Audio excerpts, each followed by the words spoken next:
एक गांव में दो दोस्त रहते थे, गोपाल और किशोर।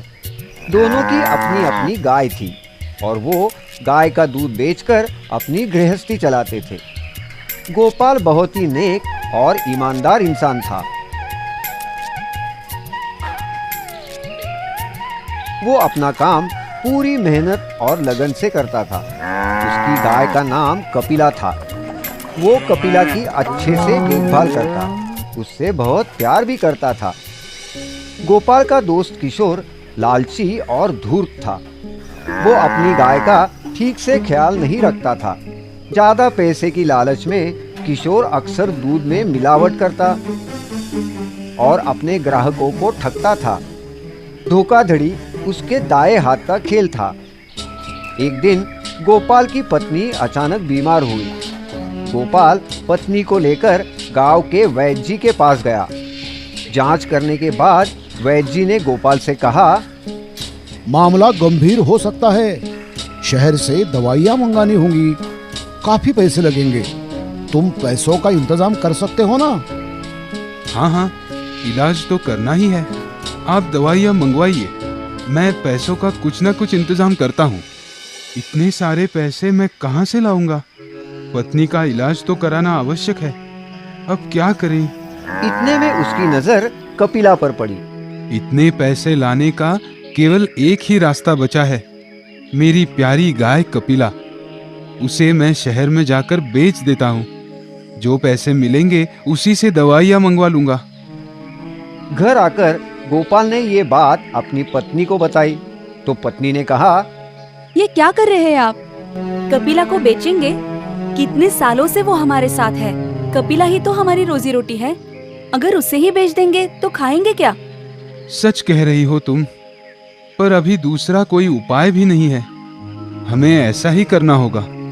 दूसरे दिन ना चाहते हुए भी कपिला को लेकर गोपाल शहर की ओर निकल पड़ा। जंगल से गुजरते वक्त गोपाल राह से भटक गया। तभी उसने एक जाप सुना, ओम नमः शिवाय, ओम नमः शिवाय। थोड़ा आगे जाकर गोपाल ने देखा एक स्वामी जी पेड़ के नीचे मंत्रोच्चारण करते हुए बैठे थे। गोपाल को सामने देखकर उन्होंने पूछा, वत्स, कौन हो तुम और कहाँ जा रहे हो? मैं गोपाल हूँ स्वामी जी। शहर जाते वक्त रास्ता भूल गया हूँ। आपकी आवाज सुनकर यहाँ चला आया। लगता है तुम्हें भगवान ने ही भेजा है।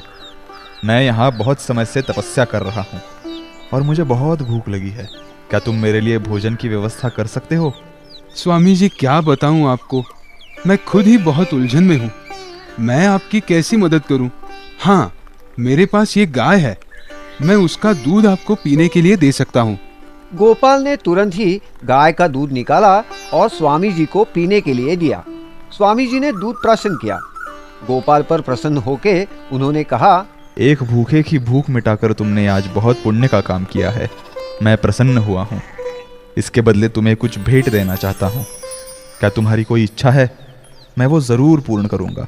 फिर गोपाल ने उन्हें अपने पत्नी के इलाज के बारे में बताया और दवाइयाँ महंगी होने के कारण कपिला को बेचने के लिए वो शहर जा रहा है, ये भी बताया। ये सुनने के बाद स्वामी जी ने अपने झोली से एक सोने का कड़ा निकाला, उस पर कमंडल से पानी छिड़का और वो कड़ा गोपाल के हाथ में रखते हुए कहा, ये लो, ये एक जादुई कड़ा है।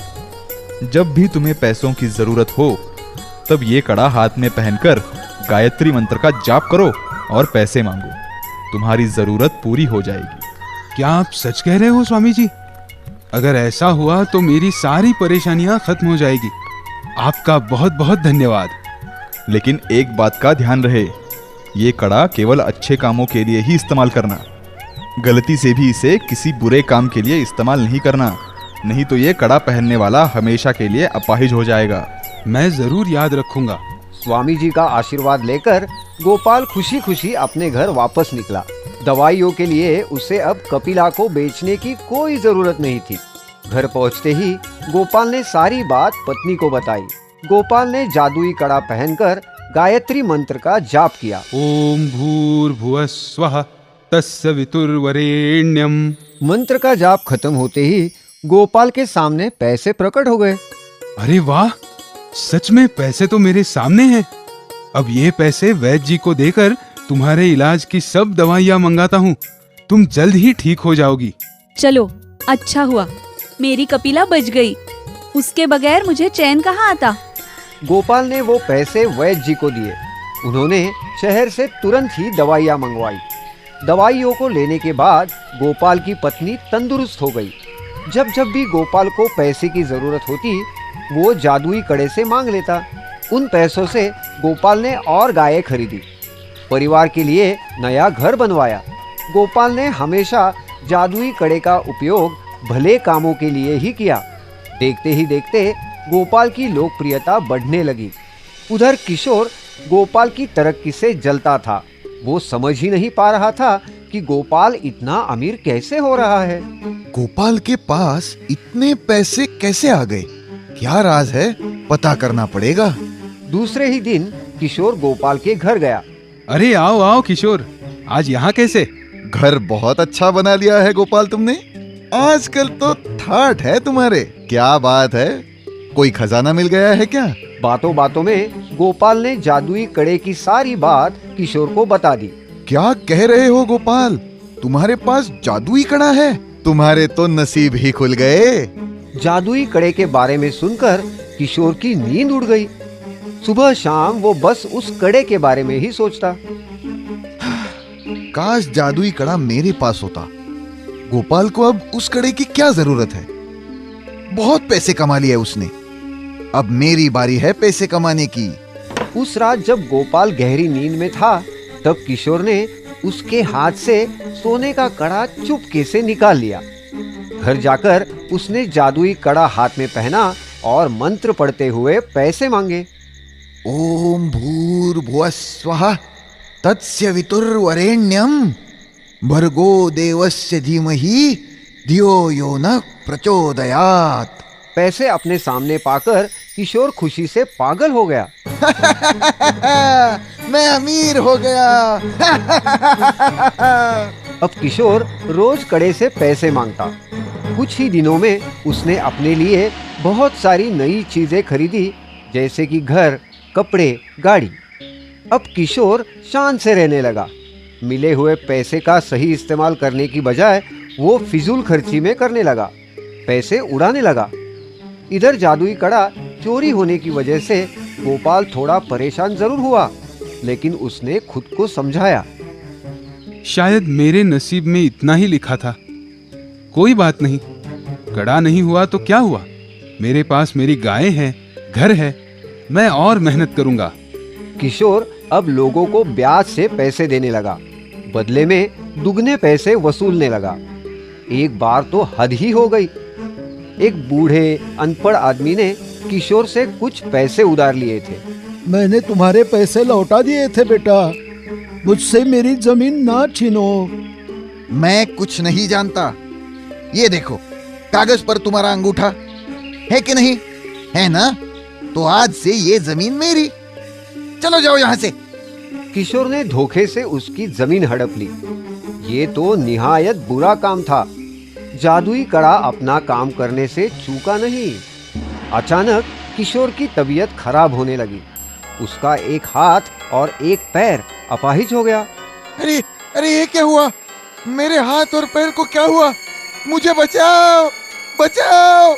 जादुई कड़े का गलत उपयोग करने के कारण किशोर अपाहिज हो गया था। ढेर सारे पैसे होने के बावजूद किशोर का इलाज नहीं हो पाया। तो किशोर की पत्नी गोपाल से मिलने गई। उसने गोपाल को किशोर की तबीयत के बारे में बताया और ये भी बताया कि किशोर ने ही गोपाल का कड़ा चुराया था। अब गोपाल ने ये बात सुनी तो उसे बुरा लगा। वो झट से किशोर के घर गया और उसे पूछा, किशोर, वो कड़ा क्यों चुराया? अगर पैसे ही चाहिए थे तो मुझसे मांग लेते। और जरूर तुमने कोई गलत काम किया है, तभी तुम्हारी ये दशा हुई है। गोपाल को अपने दोस्त की ये हालत देखी नहीं गई। गोपाल जंगल में स्वामी जी से मिलने चला गया। उनसे मिलकर गोपाल ने अपने दोस्त किशोर के बारे में बताया। किशोर को क्षमा कर दीजिए स्वामी जी, उससे भूल हो गई और सजा भी मिल गई है। तुम बहुत ही नेक दिल इंसान हो गोपाल। मैं किशोर को ठीक तो कर सकता हूँ, मगर जादुई कड़े को नहीं। अब वो किसी काम का नहीं। ऐसा कहकर स्वामी जी ने अपने कमंडल से थोड़ा पानी निकाला और गोपाल को दिया। उन्होंने कहा, इस पानी पर मैंने मंत्र डाला है, इसे जाकर किशोर पर छिड़को, वो तुरंत ठीक हो जाएगा। आपका बहुत धन्यवाद स्वामी जी, आप बड़े दयालु हैं। गोपाल वो पानी लेकर किशोर के घर पहुंचा। जैसे ही उसने किशोर पर स्वामी जी ने दिया हुआ पानी छिड़का, किशोर ठीक होने लगा। जल्दी ही उसके हाथ पैर पूर्ववत हो गए। किशोर ने गोपाल के पैर पकड़ लिए। मुझे माफ कर दो गोपाल, मैं तुम्हारा अपराधी हूँ। आज केवल तुम्हारी वजह से मैं दोबारा चल फिर सकता हूँ। तुम्हारा यह एहसान मैं कभी नहीं भूलूंगा। एक दोस्त ही दूसरे दोस्त के काम आता है। मुझे सबसे ज्यादा खुशी इस बात की है कि तुम अब बिल्कुल ठीक हो गए हो।